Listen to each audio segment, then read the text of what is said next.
আসসালামু আলাইকুম। আমরা কিন্তু যা কিছু আলোচনা করব ইনশাআল্লাহ প্রত্যেকটা জিনিস কিন্তু আমি ধরবো, এবং আজকে ধরাটা খুব কঠিন হবে, কারণ আজকে যেখানে কথা বলতে আসছি সবচেয়ে বেস্ট এবং ব্রিলিয়ান্ট স্টুডেন্টদের যে প্রতিষ্ঠান সারা দেশে যতগুলো আছে তার মধ্যে একটা হচ্ছে যশোর বিজ্ঞান ও প্রযুক্তি বিশ্ববিদ্যালয়।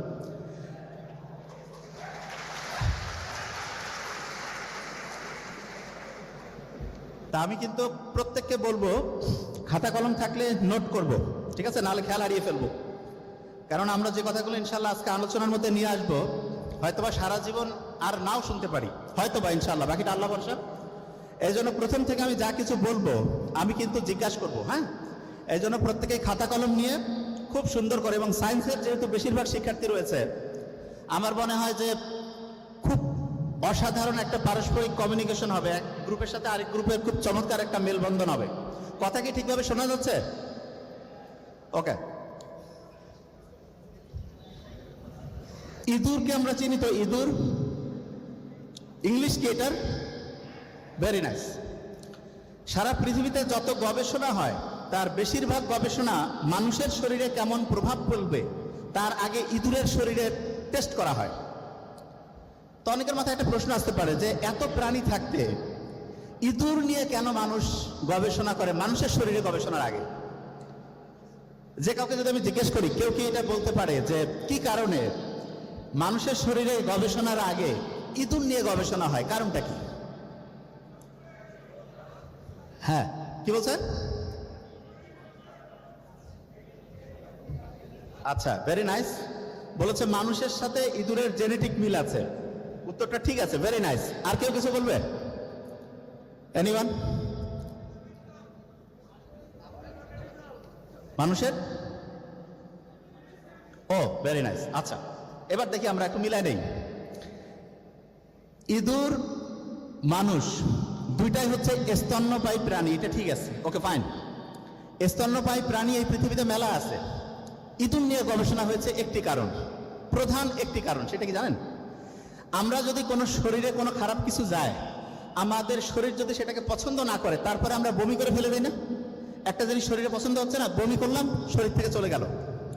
ইঁদুরের একটা বিস্ময়কর বৈশিষ্ট্য হচ্ছে ইঁদুর কখনো বমি করতে পারে না। ইঁদুর কি করতে পারে না? বুঝি নাই। বমি করতে পারে না। কি করতে পারে না? কি?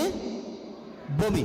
আচ্ছা, ইঁদুর যদি বমি করতে না পারে তার মানে হচ্ছে তার শরীরে আমি একটা জিনিস ঢুকাই দিলাম, ধরলাম একটা বিষ ঢুকাই দিয়েছি, তার খুব খারাপ লাগতেছে। সে কি আমার মতো চাইলে বমি করে সেটা শরীর থেকে বের করতে পারবে? পারবে?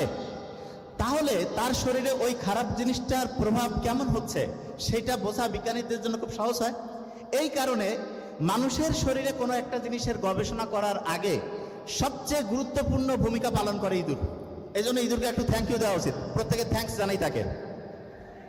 আচ্ছা, ইঁদুর এই যে বমি করতে পারে না, এটা কি ইঁদুর কি নিজে বানাইছে যে আমি আজকে থেকে ওয়াদা করলাম সারা জীবন যত বংশগোষ্ঠী আমার আসবে আমরা কেউ বমি করবো না? এটা কি সে নিজে কন্ট্রোল করছে না অটোমেটিক আসছে? কথা বলি না কেন? অটোমেটেড, আল্লাহ দিয়েছে, ঠিক না? আল্লাহ তার শরীরে দিয়েছে যে সে চাইলেও বমি করতে পারবে না। ইন্টারেস্টিং জিনিস।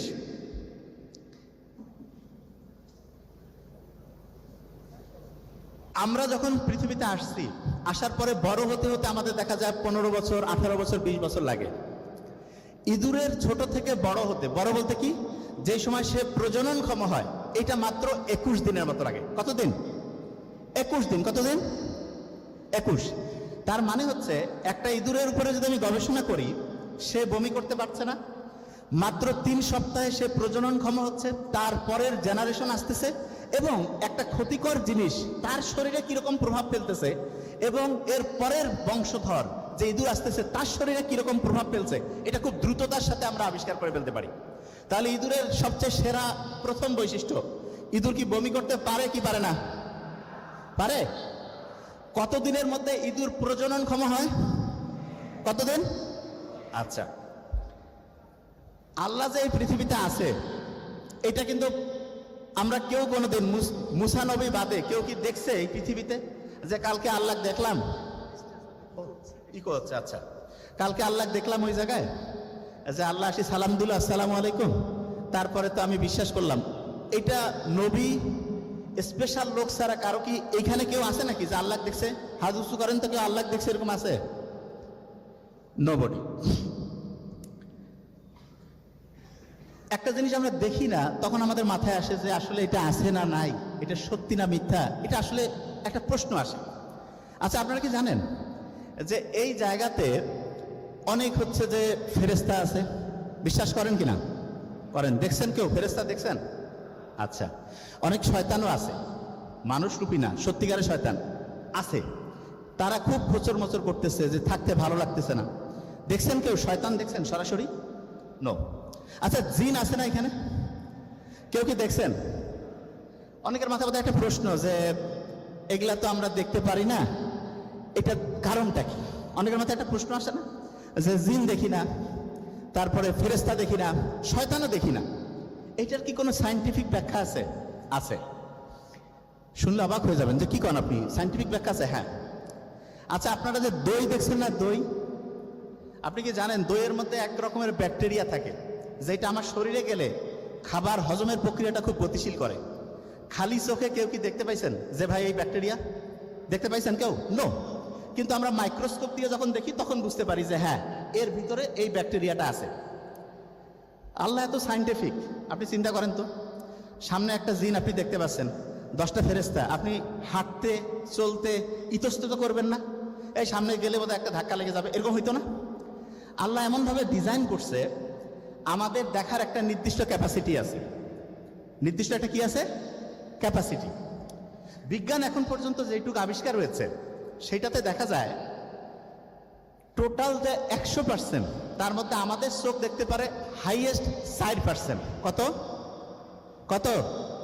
4, 5ও না, 4%।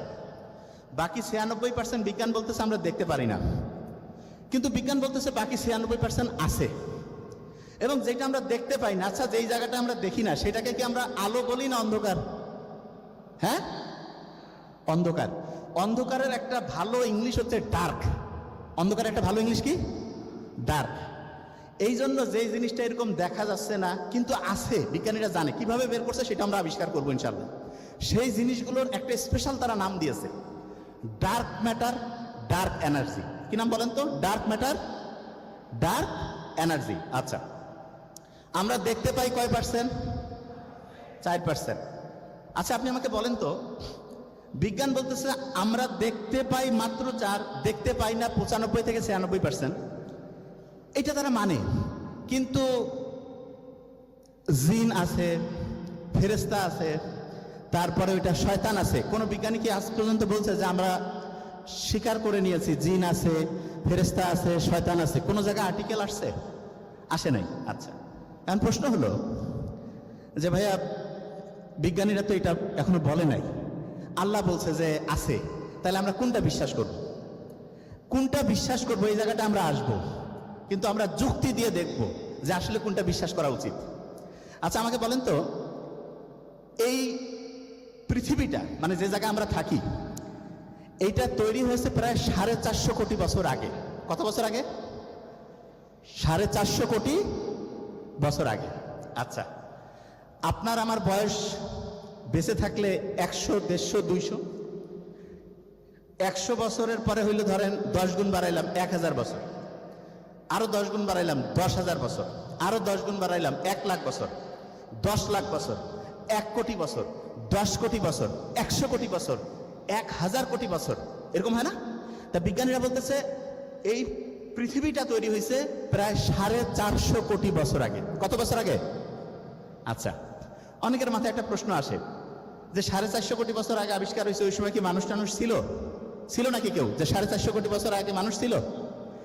তা আমি অনেকের সাথে কথা বলি, অনেকে বলে যে এগুলা বিজ্ঞানীদের আন্দাজে কথা, 450 কোটি বছর আগে কেউ ছিল না।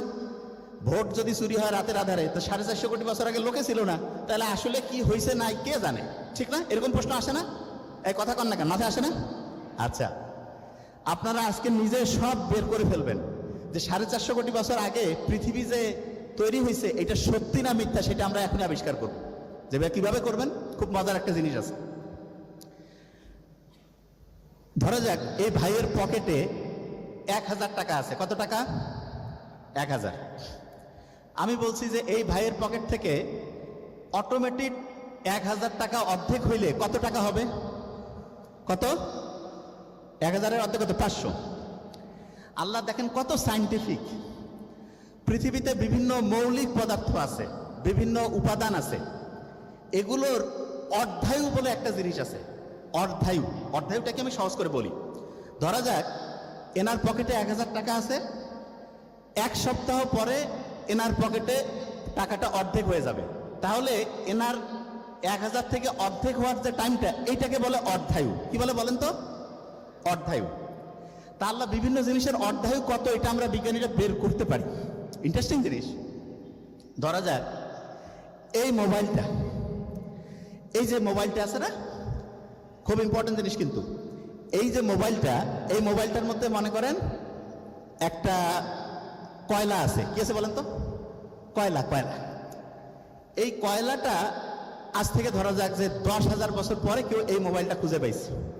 খুঁজে পাওয়ার পরে ওই কয়লাটার বয়স যে 10,000 বছর, এইটা বিজ্ঞানীরা বের করার জন্য একটা সিস্টেম ব্যবহার করে, যেটার নাম হচ্ছে অর্ধায়ু।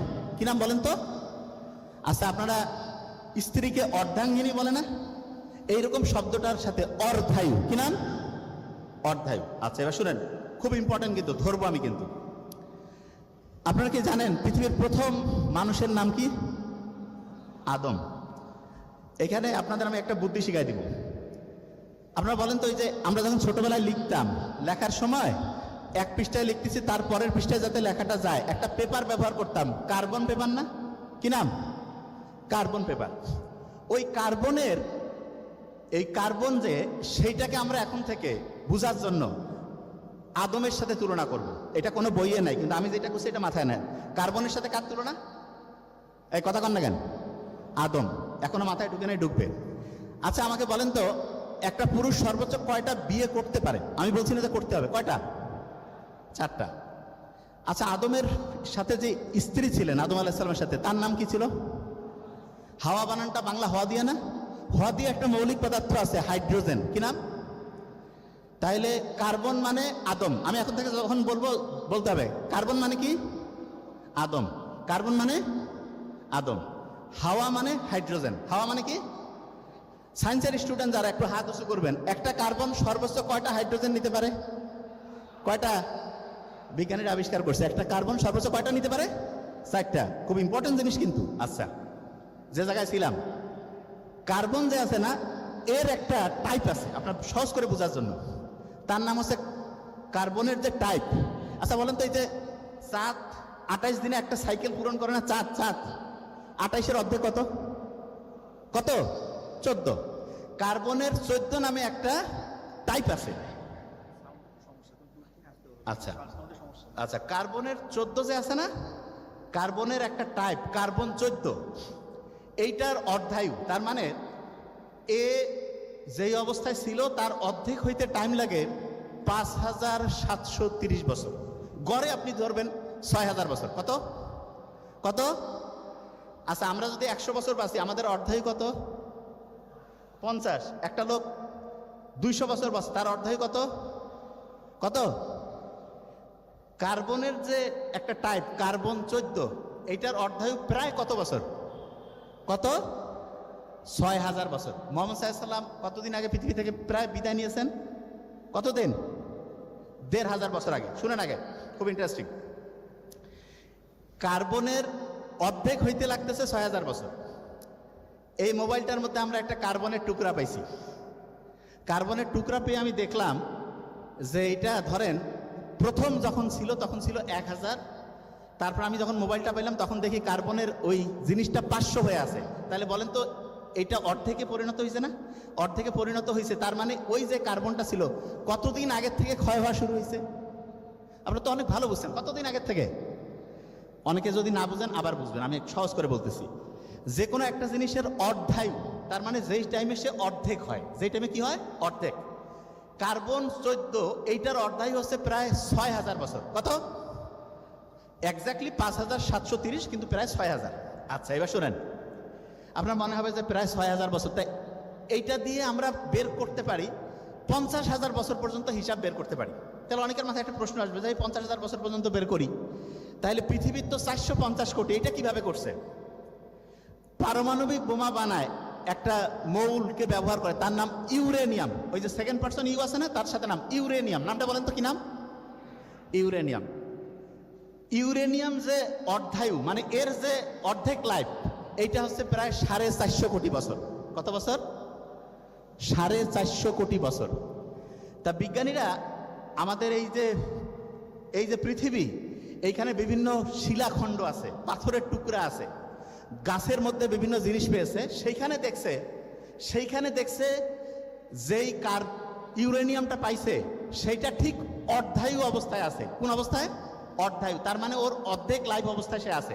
তাইলে বলেন তো, তার অর্ধায়ু যদি 450 কোটি বছর হয় এবং যেই জিনিসটা আমি পাইছি সেইটা যদি অর্ধেক লাইফে আসে, তাহলে পৃথিবীর ওই জিনিসটার বয়স 10 কোটি বছর না 50 কোটি না 450 কোটি?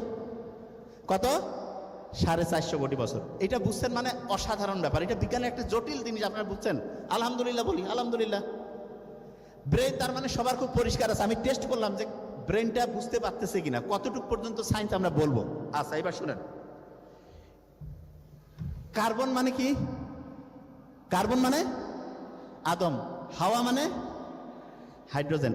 একটা কার্বন সর্বোচ্চ কয়টা হাইড্রোজেন নিতে পারে? 4টা। আচ্ছা, এবার যে জায়গায় আমি ছিলাম, খুব ইম্পর্টেন্ট। এই যে পৃথিবীটা, এই পৃথিবীটার চাইতে আমরা জানি যে সূর্য হচ্ছে 13 লক্ষ গুণ বড়, এটা সবাই জানে। এটা ওকে, ফাইন।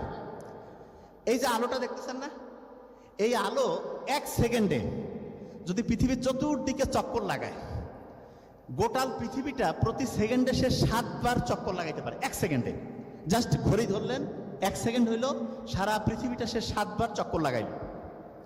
তাহলে আপনি বুঝতে পারছেন আলো 1 সেকেন্ডে কত দৌড়ায়? প্রায় 3 লাখ কিলোমিটার। 3 লাখ কিলোমিটার। আচ্ছা, আলো 1 সেকেন্ডে 3 লাখ, এটা শুনেন আগে, তাইলে বুঝবেন যে আল্লাহ কি কাজ করছে। এইটা 1 মিনিটে কত যাবে? 1 ঘন্টায় কত? 10 ঘন্টায় কত? 24 ঘন্টায় কত? 1 সপ্তাহে কত? 1 মাসে কত? 3 মাসে কত? 6 মাসে কত? 9 মাসে কত? 1 বছরে আলো যখন এরকম দৌড়ায়, সেইটাকে বলে 1 আলোকবর্ষ। কি বলে? বলেন 1 আলোকবর্ষ। শোনেন, খুব ইম্পর্টেন্ট। এই যে আমাদের যে পৃথিবী, সূর্য যেই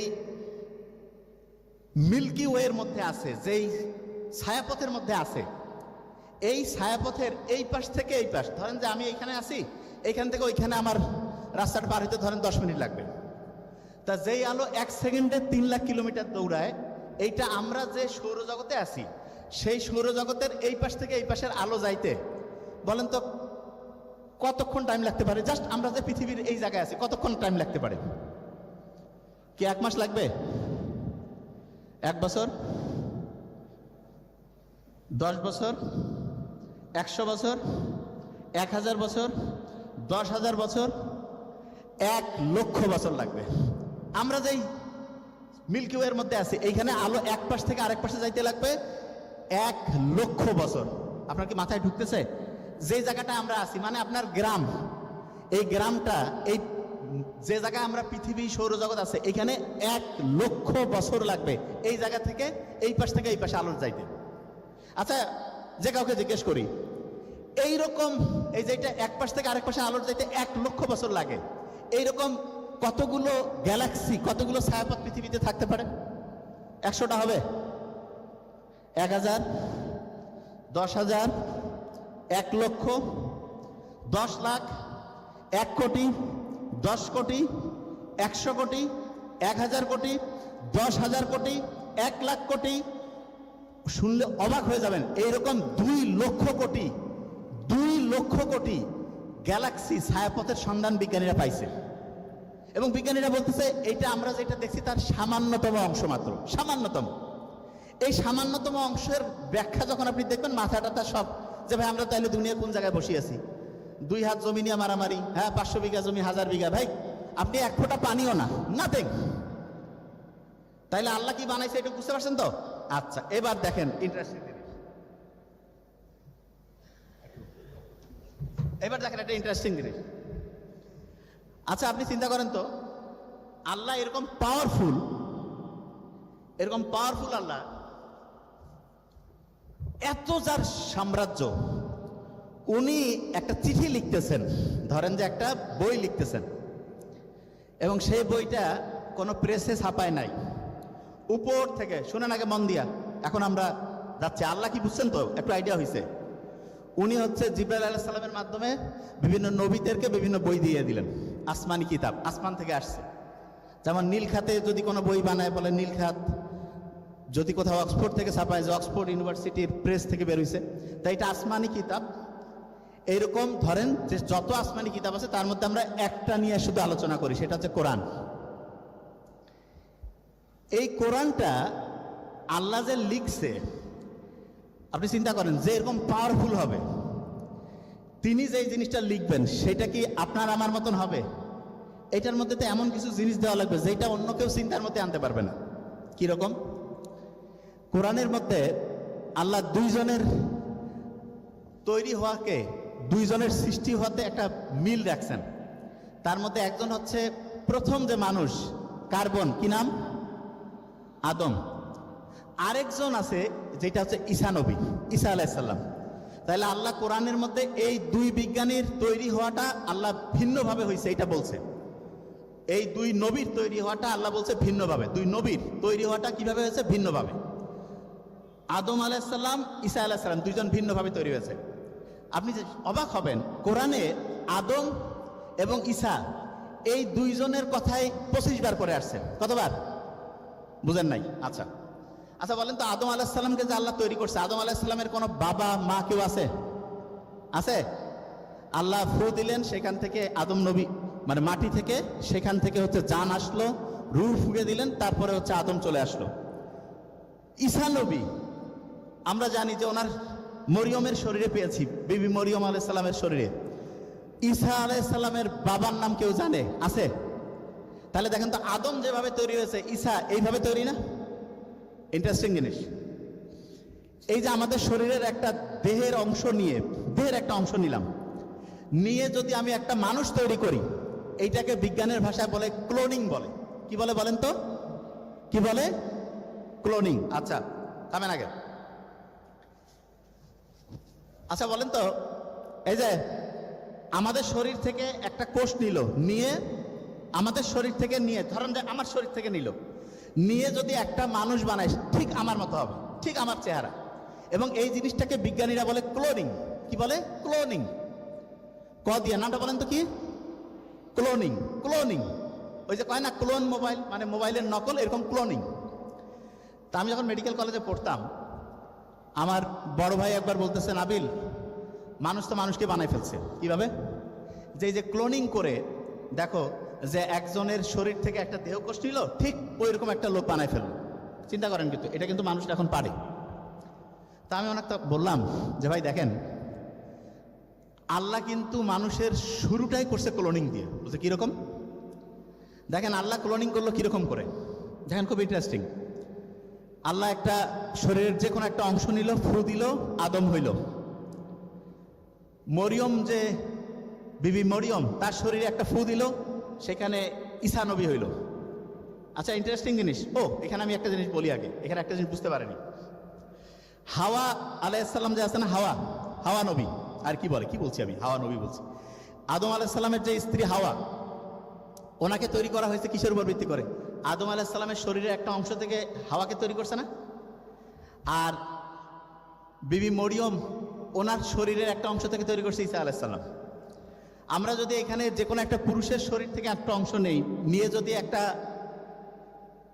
মানুষ বানাই ফেলি, সেই মানুষটা ঠিক যার শরীর থেকে নিয়েছি ওই রকম হবে। একটা মেয়ের শরীর থেকে যদি নেই, তাহলে ওই যেই নতুন মানুষটা তৈরি হবে ঠিক ওই মেয়েটার মতো হবে। তার মানে আমার শরীর থেকে নিলে ঠিক আমার মতো, ওই নোবেলের শরীর থেকে নিলে ঠিক নোবেলের মতো, তার মানে যার মতো নিব ঠিক সেই রকম। আচ্ছা বলেন তো আমাকে, আদম আলাইহিস সালামের শরীর থেকে, আদম আলাইহিস সালামের শরীর থেকে যে ক্লোনিং করে যিনি তৈরি হইলেন হাওয়া, উনি কি নারী না পুরুষ? নারী। বিজ্ঞানীরা বলতেছে ক্লোনিং এর মূল শর্ত যেই রকম পুরুষ ঠিক ওই রকম হবে, যেই রকম নারী ঠিক সেই রকম। কিন্তু আল্লাহ কিভাবে ক্লোনিং করলেন? পুরুষের শরীর থেকে একটা অংশ নিলেন, নিয়ে ক্লোনিং করে বানাইলেন নারী। বিজ্ঞানীরা বলতে পারে এটা আল্লাহ একবার করছে। আল্লাহ আরেকবার ইন্টারেস্টিং একটা জিনিস করলো, সেটা কি? বিবি মরিয়ম আলাইসাল্লাম, বিবি মরিয়ম ওনার শরীরের ক্লোনিং করলো, করে নারী থেকে ওইখানে ওনার শরীরে কাকে বানাইলো? ঈসা নবী। নারী থেকে বানাইলো পুরুষ। বিজ্ঞানীরা যত আবিষ্কার করছে এখনো খুঁজেই পাচ্ছে না যে পুরুষের ক্লোনিং করে নারী, নারীর ক্লোনিং করে পুরুষ, এটা হইতে পারে। বিজ্ঞানের কোনো সূত্র এখানে কাজ করে না। তার মানে আল্লাহ যে মানুষকে বলছে যে সামান্যতম জ্ঞানের অধিকারী করে তোমাকে বানাইছি, এইটার প্রমাণ কি আপনারা এখানে বুঝতে পারতেছেন? এইটুকু বুঝতে পারছেন? আচ্ছা, আমার মনে হচ্ছে আলোচনাটা অনেক কঠিনের দিকে গেছে। এখন আমরা সবচেয়ে কঠিন জিনিসটা বলছি, এখন আমরা সহজের দিকে চলে আসবো এবং যেটা প্র্যাকটিক্যালি লাগবে সেই জিনিসটায় যাব। আমরা নর্মালি 100 বছর বাঁচি না, ধরলাম। আপনারা কি শার্কের নাম শুনছেন? শার্ক, শার্ক কি একটা এক রকমের হচ্ছে যে ওই যে জলজ প্রাণী না? শার্ক, একটা শার্ক গড়ে 400 বছর বাঁচে, 400 বছর। আর সবচেয়ে বেশি যে শার্কটা বাঁচে এরকম 700 বছর পাওয়া গেছে, যে এরকম একটা শার্কও বাঁচে 700 বছর। আমাদের দাঁত সারা জীবনে কয়বার চেঞ্জ হয়? একবার ছোটবেলায় উঠে, আর একবার দাঁত পড়ে যাওয়ার পরে আরেকবার। সাধারণত কয়বার চেঞ্জ হয় আমাদের দাঁত? 2 বার। শুনলে অবাক হয়ে যাবেন। শার্কের যে শরীরের যে দাঁত 20,000 বার থেকে 30,000 বার চেঞ্জ হয় শার্কের শরীরের দাঁত। এবং ওদের দাঁতটা কিভাবে চেঞ্জ হয় জানেন? ধরেন যে ওদের সামনের সারির দাঁতগুলো আস্তে আস্তে আস্তে আস্তে পড়তেছে, তখন সামনের সারির দাঁতগুলো যখনই পড়ে গেল, পিছনের সারির দাঁতটা অটোমেটিক সামনে চলে আসে। ইন্টারেস্টিং না? তার মানে সামনের সারির দাঁত পড়ে গেছে, পিছনের সারির দাঁত সামনে চলে আসছে। এইটা হচ্ছে শার্কের ক্ষেত্রে। আচ্ছা, আমাদের শরীরে হাড্ডি আছে, গোস্ত আছে, ঠিক না? আচ্ছা, আপনারা কি এই যে গরুর মাংস, খাসির মাংস কুরকুরি চিনেন? মানে খাইতে খুব মজা লাগে, ওই যে মুরগির রানের যে অংশটা খাইতে টেস্ট, ওই টাইপের। বুঝতে পারছেন তো? গোটাল শার্কের যে শরীরটা, এটা হচ্ছে কুরকুরি দিয়ে তৈরি। তার মানে গোটাল শার্কের শরীরে কোনো হাড্ডি নাই, সব হচ্ছে তরুণ হাড্ডি, সব হচ্ছে কুরকুরি। আমরা সাধারণত কি গোস্ত রান্না করছে 100 মিটার বা 50 মিটার দূর থেকে টের পাই। শার্ক 1 কিলোমিটার দূর, ওইখান থেকে রক্তের স্মেল সে টের পায়। 1 কিলোমিটার দূর থেকে রক্তের স্মেল সে 1 কিলোমিটার দূর থেকে সে টের পাইতে পারে।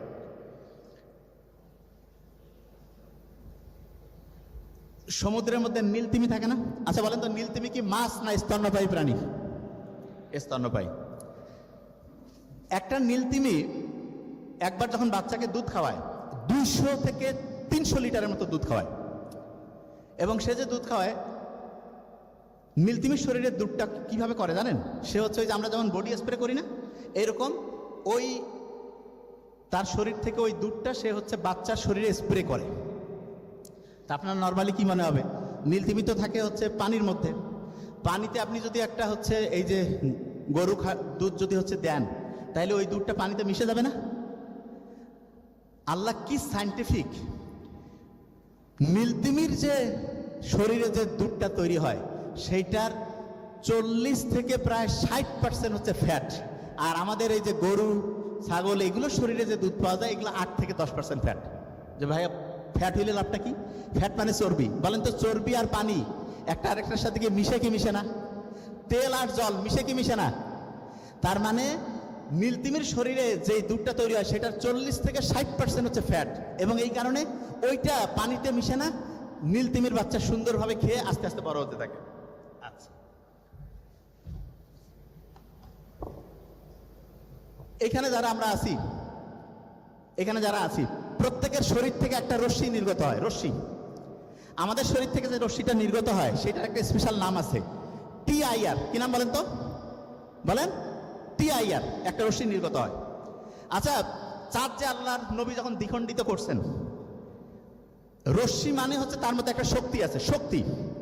চাঁদ যখন আল্লাহর নবী দ্বিখণ্ডিত করছেন, তখন নফল নামাজ পড়লেন, আল্লাহর কাছে চাইলেন, চাঁদের দিকে এরকম করে একটা অঙ্গুলি নির্দেশ করলেন না?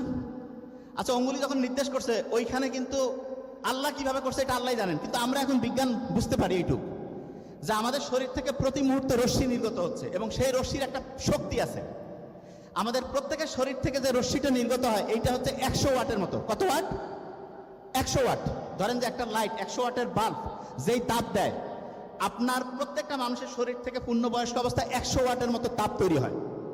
আচ্ছা, এই যে এখানে যতজন আছেন, দেখেন প্রত্যেকের শরীরে তাপ বের হচ্ছে, এই জন্য এখানে কিন্তু এরকম ঠান্ডা লাগতেছে না, গরম লাগতেছে না। গরম লাগতেছে না? কারণ প্রত্যেকের শরীর থেকে 100 ওয়াটের মতো তাপ আসতেছে।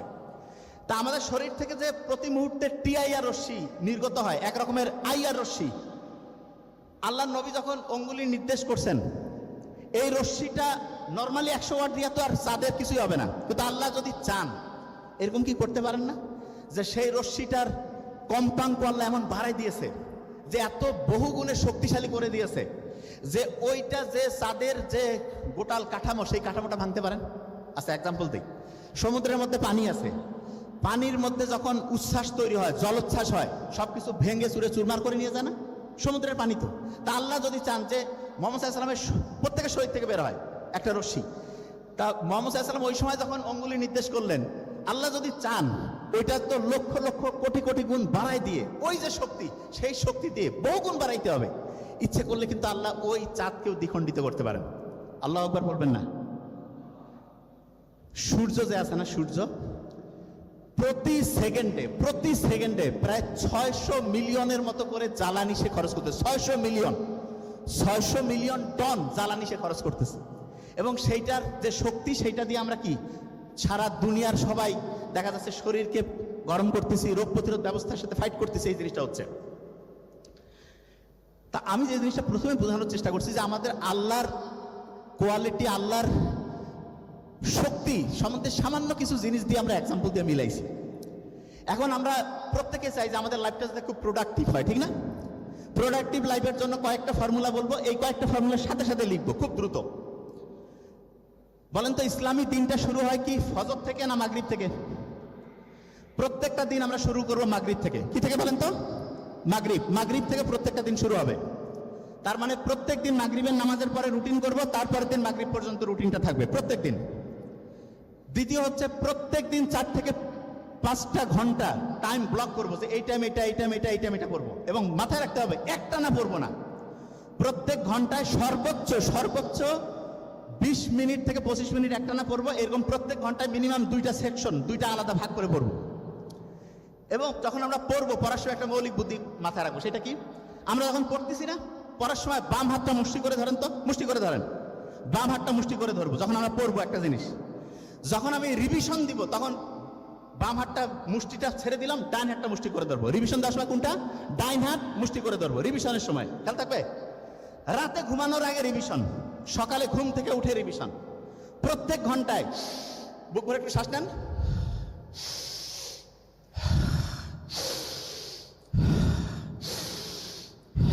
প্রত্যেক ঘন্টায় এরকম 5 থেকে 10 বার করবো। প্রত্যেক ঘন্টায় এটা করতে হবে। আচ্ছা, অনেকের হয় না ডায়রিয়াতে অনেক লোক মারা যায় না? শোনেন, ডায়রিয়া যখন হয় তখন একটা কোষের সাথে আরেকটা কোষের কথা বলা বন্ধ হয়ে যায়, কানেকশন নষ্ট হয়ে যায়। এবং ডায়রিয়া যদি হয়, এটা খুব ইম্পর্টেন্ট, ডায়রিয়া যদি কারো হয়েছে এবং ওই সময় যদি দেখেন যে তার প্রস্রাব হচ্ছে না, তাহলে সাথে সাথে ডাক্তারের কাছে নিয়ে যাবেন, না হলে দেখা যাবে আল্লাহ না করুক কিডনি ফেলিওর হয়ে লোকটা মরে যেতে পারে। ডায়রিয়া হয়ে গেলে স্যালাইন তো খাওয়াবে নেই, তার সাথে জিঙ্ক আছে না, জিঙ্ক প্রত্যেক দিন জিঙ্ক খাইতে হবে, 15 দিনে 2 বার করে 15 দিন। এবং ওই জিঙ্কটা কি করবে জানেন? ডায়রিয়া হলে আমাদের যে ডাইজেস্টিভ সিস্টেম আছে না, সেইটা এবড়ে থেবড়ে হয়ে যায়। ওই যে হঠাৎ করে গাড়ি চালাইতে গিয়ে অ্যাক্সিডেন্ট হইলে শরীরের কোনো জায়গায় একটা ছিলে যায় না, ওইরকম ডাইজেস্টিভ সিস্টেমটা ওইরকম ছিলে যায়। ওই যে আপনি জিঙ্কটা খাইলেন, সেটা ডাইজেস্টিভ সিস্টেমটাকে সুন্দর করে রিপেয়ার করে। মলম যেমন একটা জায়গাকে সুন্দর করে রিপেয়ার করে, ওই কাজটা করে। এবং আরেকটা কাজ করে, সেটা কি? সেটা হচ্ছে ওই জিঙ্ক আবার আপনার যে ডাইজেস্টিভ সিস্টেম, সেখানে পানি ধরে রাখতে সে হেল্প করে। এটা একটা ইম্পর্টেন্ট। মেয়েরা যারা আছেন দেখবেন, যখন মা হয় তখন তার শরীরে হরমোনের বিভিন্ন চেঞ্জ হয়। এই কারণে মেয়েদের প্রেগনেন্সির প্রথম দিকে দেখা যায় যে একটা মর্নিং সিকনেস, বমি বমি ভাব আসে। তা বিজ্ঞানীরা আমেরিকা, ইউরোপে থ্যালিডোমাইড নামে একটা ড্রাগ বের করলো, যেটা মিরাকল। কি করে? মেয়েদের মর্নিং সিকনেস নষ্ট করে দেয়, মানে মর্নিং সিকনেসের প্রবলেমটা দূর করে দেয়। ওই ওষুধ খেতে গিয়ে দেখা গিয়েছে 10,000-এর মতো বাচ্চা, তাদের হচ্ছে ব্রেইনের ডেভেলপমেন্টে সমস্যা হয়েছে। এবং 10,000-এর বেশি বাচ্চা, কারো হাত, কারো পা, ঠোঁট, এগুলোর বিভিন্ন অঙ্গের সমস্যা নিয়ে পরবর্তীতে প্রতিবন্ধী হয়ে চ্যালেঞ্জ বাচ্চা হয়ে পৃথিবীতে আসছে। এই জন্য মায়ের গর্ভে যখন বাচ্চা থাকে, আন্দাজে কোনো ওষুধ খাবেন না, খুবই ইমানদার ডাক্তার দেখে একেবারে বুঝে শুনেন। অনেক সময় মায়ের গর্ভে যখন বাচ্চা আসে তখন দেখা যায় যে ডায়াবেটিস হয়। কি করে? কয় যে ডায়াবেটিস হয়েছে, এই সময় মুখে ওষুধ খাবে। নো, মায়ের গর্ভে যখন বাচ্চা, ওই সময় ডায়াবেটিস হলে ইনসুলিন তাকে শরীরে দিতে হবে, কারণ ইনসুলিনটা বাচ্চার কোনো ক্ষতি করবে না মায়ের গর্ভে যখন বাচ্চা। কিন্তু ওই সময় যে ওষুধ খায়, ওই ওষুধ সরাসরি বাচ্চার শরীরের তার ব্রেন, লিভার, কিডনি ধ্বংস করে দিতে পারে। মায়ের গর্ভ থেকে যখন পৃথিবীতে বাচ্চা আসলো, আল্লাহ ওই বাচ্চাকে খাওয়ার জন্য মায়ের গর্ভে ওই একটা কানেকশন লাইন বানাইছিল, যেটাকে বলে অমরা। আর পৃথিবীতে যখন আসলো তখন তার জন্য হচ্ছে মাতৃদুগ্ধ। কোনো কারণে কোনো মেয়েরই উচিত না মায়ের দুধ থেকে বাচ্চাকে বঞ্চিত করা। কেন? কারণ ওই দুধের মধ্যে আছে এক রকমের রোগ প্রতিরোধক ইমিউনোগ্লোবুলিন। আর বাজারের যে ফর্মুলা মিল্ক থেকে শুরু করে গরুর দুধ যা কিছু খাওয়াবেন, কি হবে? ব্রেনের ডেভেলপমেন্টের সমস্যা, রোগ প্রতিরোধ ক্ষমতার সমস্যা, বাচ্চা কান্নাকাটি করবে, অ্যালার্জির সমস্যা। দেখবেন যে ওই বাচ্চা যে আছে, সেই বাচ্চার মায়ের প্রতি যে আন্তরিকতা, সেটা কমে যাবে। তার মানে আল্লাহ যেটা ন্যাচারালি আমাদের জন্য বানিয়েছেন অসাধারণ। অনেকের দেখবেন ডায়াবেটিস আছে না, ডায়াবেটিসের রোগী ভালো করে খেয়াল রাখবেন, তার যদি পায়ের মধ্যে কোনো কাটা ঢুকে, পায়ের মধ্যে কোনো আঘাত ঢুকে, আমরা প্রায় ওয়ার্ডে এরকম রোগী পাই, টেরে পায় নাই ডায়াবেটিসের রোগী পায়ের মধ্যে আস্তে আস্তে আস্তে আস্তে একটা ফোড়া থেকে গোটাল পা কেটে ফেলতে হয়েছে। ডায়াবেটিসের রোগী প্রত্যেকদিন পাটা একদম, পায়ের তালাটা সুন্দর করে চেক করবেন, কোনো জায়গায় সামান্যতম ফুটা আছে কিনা, তাহলেই সাথে সাথে হচ্ছে ডক্টরের কাছে নিয়ে যাবেন। জ্বর যখন হয়, মোহাম্মদ সাল্লাল্লাহু আলাইহি ওয়াসাল্লাম বলছে না, জ্বর যদি হয়, জ্বর হচ্ছে আগুন, এটাকে পানি দিয়ে মোকাবেলা করো। বিজ্ঞানীরা এখন দেখতেছে যে কোনো জ্বরের এক নাম্বার, জ্বর কিন্তু রোগ না, উপসর্গ, এটার এক নাম্বার ট্রিটমেন্ট হচ্ছে যখনই জ্বর হয়েছে তাকে পানি দিয়ে শরীরটা মুছায় ফেলেন, ঠান্ডা না লাগলে গোসল করায় ফেলেন। লাভটা কি? পানির একটা অসাধারণ বৈশিষ্ট্য হচ্ছে, পানি যখন এক জায়গা থেকে আরেক জায়গায় যায়, তাপকে সাথে নিয়ে যায়, তাপকে সাথে নিয়ে যায়। তার মানে আপনি এই যে আমি যে ঘামতেছি, কেন? শরীর থেকে অতিরিক্ত তাপটা বের হয়ে যাচ্ছে। এয়ার কন্ডিশন মেশিন যখন লাগানো থাকে, দেখবেন না যে মেশিন থেকে হচ্ছে যে প্রতি মুহূর্তে বাইরে ফোটায় ফোটায় ফোটায় ফোটায় পানি পড়ে। কেন? শরীর যেমন আমাদের ঘামের মাধ্যমে তাপমাত্রা, পানি এক জায়গা থেকে আরেক জায়গায় গেলে তাপকে সাথে নিয়ে যাবে। এয়ার কন্ডিশন মেশিন এরকম বাইরে তাপটাকে নিয়ে গিয়ে ফেলে দিল পানি আকারে, রুমটার মধ্যে যে টেম্পারেচার, ওইটা মেনটেন করলো। ঠিক তেমনি করে যে কারো যখন জ্বর হয়েছে, সাথে সাথে কি করবেন? শরীরটা একদম সুন্দর করে স্পঞ্জ করে ফেলবেন, পারলে গোসল করা নেবেন যদি ঠান্ডার সমস্যা না থাকে। আরেকটা জিনিস বলে রাখি, অনেকেই লিভারের সমস্যা আছে না, লিভারের মধ্যে চর্বি জমছে, এক নাম্বার ট্রিটমেন্ট কি সেটা? সেটা হচ্ছে চিনি জাতীয় যত খাবার আছে হারাম, বাতিল, বাতিল করে দেন। বাতিল করে টক দই খান, তার সাথে হচ্ছে ওই যে গ্রিন টি যে আছে সেইটা একটু খান। এবং একটা জিনিস বলে রাখি, গাছের যে ন্যাচারাল যে মধু, সেইটার যে বৈশিষ্ট্য, কেনা মধুর ওই বৈশিষ্ট্য হবে না। গাছের যে ন্যাচারাল মধু, সেইটা অ্যান্টিঅক্সিডেন্ট, রোগ প্রতিরোধ ক্ষমতায় ভরপুর, এবং সেইটা আপনার শরীরের গ্লাইসেমিক ইন্ডেক্সটাকে ঠিকভাবে কন্ট্রোল করবে, ডায়াবেটিসের সমস্যা হবে না। কিন্তু দোকানের খাইলে ওইটা আপনার জন্য প্রবলেম করবে। এরপরে এই যে ঘি আছে না, অনেকে কয় ভাই ঘি খাচ্ছি কাজ কম হচ্ছে। হ্যাঁ, বাড়িতে তৈরি করা যে ঘি, সেটা কিভাবে হয় জানেন? দুধ থেকে দই, দই থেকে মাখন, মাখন থেকে ঘি, এটা বাড়িতে বানানো। আর কোম্পানি যখন বানায় তখন সরাসরি ক্রিমটা উঠাই নিয়ে সেখান থেকে দই করে। ইন্টারেস্টিং পয়েন্ট, সহজ করে বলি, বাড়িতে বানানো ঘি এটা হাজার গুণে ভালো যে কোনো কোম্পানির, সারা দুনিয়ার যে কোনো দামি ঘিয়ের চাইতে হাজার গুণে ভালো। কেন? কারণ ওইখানে এমন উপকারী ব্যাকটেরিয়া তৈরি হয় যেটা আমাদের শরীরের রোগ প্রতিরোধ ক্ষমতা বাড়ায় দেয়, আমাদের হজম শক্তি বাড়ায় দেয়, আমাদের হচ্ছে ওই যে ওইটাকে যেটা বলে খাবারের যেই প্রয়োজনীয় অংশটাকে ঠিকভাবে অ্যাবজর্ব করতে হেল্প করে। এই সবগুলো জিনিস যদি ভালো করে মাথায় রাখেন, তাহলে একটা জিনিস বলে রাখি, গ্যাস্ট্রিকের সমস্যা অনেকে ভুগতেছেন না, গ্যাস্ট্রিক আছে না, এক নাম্বার গ্যাস্ট্রিকের সমস্যায় ভুগতেছেন, এই কাজটা করেন। সেটা কি? সেটা হচ্ছে খাবার আগে একটু কুসুম কুসুম গরম পানিতে দিয়ে দেন, ভিনেগার দেন, দিয়ে খেয়ে নেন, দেখবেন, এবং খাওয়ার পরে টক দই খাবেন। আর সকালবেলা পারলে একটু মেথি খাবেন। বিশ্বাস করেন, গ্যাস্ট্রিক অ্যাসিডিটি, যেটাকে হাইপার অ্যাসিডিটি, এটা আল্লাহর রহমতে একদম নাই হয়ে যাবে। বনসাই ট্রি কারা দেখছেন? বনসাই ট্রি দেখেন নাই? ছোট্ট একটা জায়গার মধ্যে একটা বড় গাছ, ছোট্ট, ওটাকে বলে বনসাই ট্রি। আর এই যে বাইরে যে বিশাল বিশাল বৃক্ষরাজি, এই দুই গাছ কিন্তু সেম। যেটা বনসাই ট্রি মানে একটা পটের মধ্যে হয়, একটা বক্সের মধ্যে, রুমের মধ্যে হয়, এইটার বীজ আর ওইটার বীজ সেম। পার্থক্য কি? পার্থক্য হচ্ছে এইটা খুব আরামের মধ্যে ছিল, ব্রয়লার মুরগির মতো ছিল, এই জন্য সে অসাধারণ হইতে পারেনি। আর যে হচ্ছে বাইরে ছিল, রোদ বৃষ্টি ফাইট করছে, তার সাথে লড়াই করছে, সে আস্তে আস্তে আস্তে মহির হয়ে বিশাল হয়েছে। আপনারা আপনাদের সন্তানদের কি বনসাই ট্রি বানাইতে চান, না বৃক্ষরাজি অসাধারণ কিছু বানাইতে চান? এই কথা কন না কেন? অসাধারণ, অসাধারণ বানাইতে চাইলে কি বাড়িতে একেবারে আরাম করে ওইভাবে মানুষ করবেন, না বাইরে তাকে ফাইট করার জন্য নিজেকে তৈরি করবেন? কিভাবে করবেন? ফাইট করার মতো তাকে বাইরে ফাইট করুক, সে তাহলে আস্তে আস্তে অসাধারণের দিকে যাবে। এই কাজটা আমাদের করতে হবে তো। এবং এটা প্রত্যেকের জিনিস একদম শেষের দিকে। গোল্ড ফিশের নাম শুনছেন? গোল্ড ফিশ, এইটা দেখা যায় গোল্ড ফিশ 9 সেকেন্ড পর্যন্ত একটা জায়গায় ফোকাস করতে পারে। আমরা যারা মানুষ আছে না, মাইক্রোসফট কোম্পানি বের করছে মাত্র 8 সেকেন্ড আমরা ফোকাস করতে পারি। কয় সেকেন্ড? 8 সেকেন্ড। এত ব্রেইনের ক্যাপাসিটি কমছে। কারণটা কি? কারণ হচ্ছে আমরা দেখা যায় অপ্রয়োজনীয় জিনিস নিয়ে মোবাইলে খালি টাইম লস করতেছি, ঝগড়াঝাটি করতেছি, এবং বেশিরভাগ জনের লাস্ট গল্প বলে শেষ করছি। আমার এক আর্মি অফিসার বন্ধু, তাকে আমি বললাম, দোস্ত তোমার তো ফিটনেসটা ভালো নাই। আমি বলছি কি বলো, আমি ব্যায়াম করি, আমার তো শরীর অনেক চাঙ্গা, তুমি এ করছো, আমার ফিটনেস ভালো নাই। তাই বললাম যে দেখো, ফিটনেস মানে শারীরিক ব্যাপারটা শুধু না, ফিটনেসের মেইন শুরু হয় মানসিক থেকে। বলছে কিরকম? আমি বললাম তুমি দেখতেছি অন্যদের সাথে যে কথায় কথায় গরম হচ্ছ, মেজাজটা বেশিরভাগ সময় দেখি খিটখিটা। বলছে হ্যাঁ দোস্ত, বিভিন্ন প্রেশার হ্যান ত্যান এটার জন্য। আমি বললাম শোনো, ফিজিক্যাল ফিটনেস 20-25, মেন্টাল ফিটনেসটা 75 থেকে 80। মেন্টাল ফিটনেস যদি কারো খারাপ হয়, তাহলে তার শারীরিকভাবে সে যে এরকমই থাক, অসাধারণ কিছু করতে পারবে না। মেন্টাল ফিটনেসের 5টা সবচেয়ে খারাপ জিনিস। 1 নম্বরে রাগ। রাগ যদি কেউ হয়, তার মেন্টাল ফিটনেস শেষ। মোহাম্মদ সাল্লাল্লাহু আলাইহি ওয়াসাল্লাম হচ্ছে, রাগ হচ্ছে কিসের মতো? আগুনের মতো। আগুন যেমন ভালো মানে ওই যে লোহা টোহা সব ধ্বংস করে দেয়, লাঠি ধ্বংস করে দেয়, ঠিক তেমনি করে ভালো আমলকে ধ্বংস করে দেয় রাগ। রাগ হইলে ব্রেইনের প্রিফ্রন্টাল কর্টেক্স, হিপোক্যাম্পাস কাজ করে না। তখন দেখা যাবে কি, মাথা গরম হয়ে গেছে, একজনকে হঠাৎ করে একটা কথা বলছেন, সারা জীবন এটার জন্য আফসোস। এরপরে দেখবেন অনেক লোক আছে না, অন্যকে খালি দোষারোপ করে যে ভাই এর জন্য হয়নি। এইটা ব্রেইনের জন্য। আরেকটা হচ্ছে যে ফিটনেসের খারাপ জিনিস, অনেকে দেখবেন খালি যে কোনো বিষয় নিয়ে কমপ্লেন করে, এটা খারাপ একটা জিনিস। আরেকটা কি, পড়তে বসতেছে, বলতেছে আমি 5 মিনিট একটু মোবাইলে ঘুরে আসি, 10 মিনিট বন্ধুর সাথে গল্প করি, 5 মিনিট একটু আড্ডা দেই। এইটা হচ্ছে ডিস্ট্রাকশন, এইটা ব্রেইনের জন্য, ফিটনেসের জন্য খারাপ।